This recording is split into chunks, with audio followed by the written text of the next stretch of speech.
গণভোটে প্রায় ৭০% লোক গণভোটের পক্ষে হাঁ দিয়েছে, রায় দিয়েছে।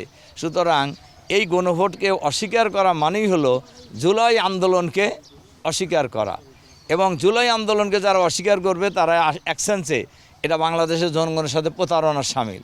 আরেকটা কথা আমি পরিষ্কারভাবে বলতে চাই, আমি যে আজকে উল্লাপাড়া মডেল থানার সামনে মিডিয়ায় কথা বলতেছি, জুলাই বিপ্লব না হলে আমি এ জায়গায় আসতেই পারতাম না। এই গত ১৬-১৭ বছর আমাকে উল্লাপাড়াই আসতে দেওয়া হয়নি। সংসদ সদস্য দেওয়া দূরের কথা, এখানে সাংবাদিকদের সাথে তো দূরের কথা, এখন যারা সরকারে আছেন তারাও আমাদের সাথে আন্দোলনে ছিলেন। জুলাই বিপ্লবে কতটুকু ভূমিকা রাখছে আমি তা বলতে চাই না, তবে এই সরকারের বিরুদ্ধে তারা আন্দোলনে সবসময় ছিলেন।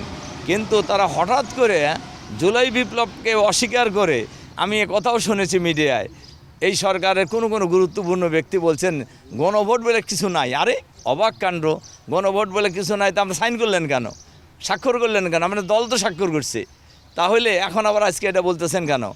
এবং তাদেরও কার কোন জায়গায় গোড়া এটা সব তো জাতি জানে। কাজেই সবাই এখন অনেকেই মনে করছে যে এই বর্তমান যে সরকার, এই সরকার কি অন্য কোনো জায়গার ইশারায় কি এই বাংলাদেশকে আবার জুলাই পূর্ববর্তী অবস্থায় নিয়ে যাওয়ার জন্য কোনো ষড়যন্ত্রে লিপ্ত কিনা। তবে আমরা পরিষ্কারভাবে বলতে চাই, জুলাই হলো বাংলাদেশের মানুষের চেতনার সাথে রিলেটেড। কাজেই এই জুলাই বিপ্লবের জন্য প্রায় ২,০০০ লোক জীবন দিয়েছেন, প্রায় ৭০,০০০ নারী এবং পুরুষ আহত হয়েছে, পঙ্গু হয়েছে, অনেকের বাড়িঘর ছাড়া হয়েছে। কাজে এই জুলাই বিপ্লব নিয়ে কেউ যদি তামাশা করে তাহলে তাদেরও পরিণতি, আগের যারা এই হত্যাকাণ্ডের সাথে জড়িত তাদের যে পরিণতি হয়েছে, এখন যারা জুলাই বিপ্লব নিয়ে যারা তামাশা করবে বা অন্য কিছু চিন্তা করবে তাদেরও পরিণতি একই লাইনে যাবে।